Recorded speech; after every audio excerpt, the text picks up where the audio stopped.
بسم الله الرحمن الرحيم كلا إذا دكت الأرض دكا دكا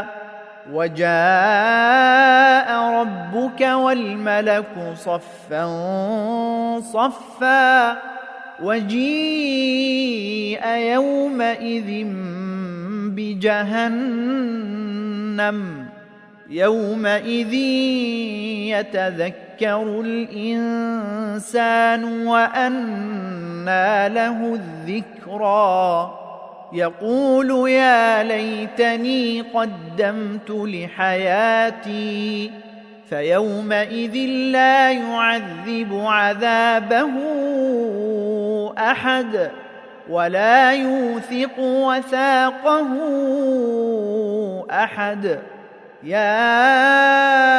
أيتها النفس المطمئنة ارجعي إلى ربك راضية مرضية فادخلي في عبادي وادخلی جنتی۔ ہرگز نہیں، جب زمین کو خوب رگڑ رگڑ کر پیسا جائے گا اور تیرا رب آئے گا اور فرشتے صف در صف آ جائیں گے اور اس دن دوزخ لائی جائے گی،